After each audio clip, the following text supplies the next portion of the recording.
ما كدرتay 2008 kii markii la duqeeyay tiyada gawaridii maqan soo galeeno marka waxaan marayay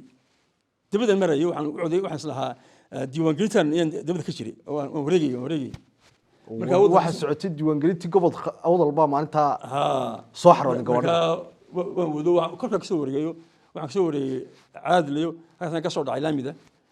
markaan maraya dacabur أنا حضلاية أيالي محتاج ولا قرحية كي لقيت إيه سارع عينك وتوان كويل مدحين منوريا سوي منوريا سكوت يعني سكوت هذا الكي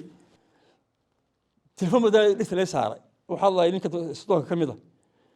روحي لي قول كاجي والكو كوب بعمي عشان حفيز كاجي والكو كوب بعمي قارو وبربري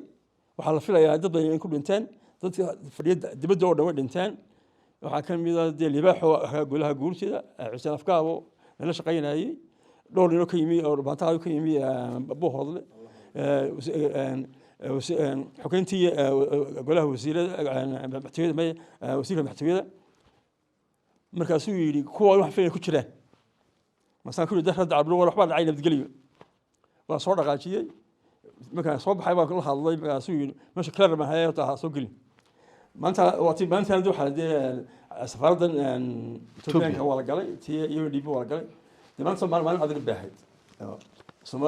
laakiin alxamdulillah madaxdii ma dhiman madaxdii oo dhami tii Ethiopia tii UNDP tii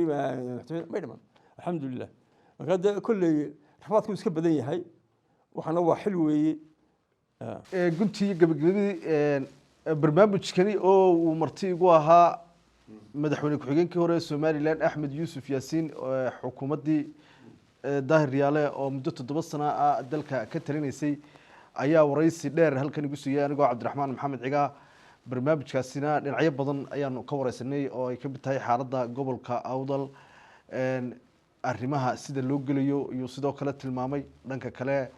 waxyaalihii ugu cuslaa ee xukuumadii waqtigoodaasi la kulmay qaraxyadii ka dhacay labadii 2008 dalka iyo waliba arrimo kale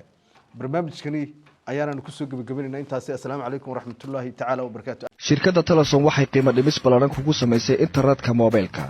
internetka bilaayan xadidin waxa lagu sameeyay qiimo dhimis 25% hadda waxaad ku helaysaa $15 oo kaliya shirkadda Telesom waxay sidoo kale 20% qiimo dhimis kugu samaysay internetka iyo ku hadalkii billaha ah ee wada socday hadda waxa laga dhigay oo kaliya $20 si aad ugu shubato internetka aan xadidin waxaad ka wada helaysaa dhamaantood oo aad doorataa xidhmo unlimited ah macmiil ka faa'iideyso qiimo dhimista ballaaran ee lagu sameeyay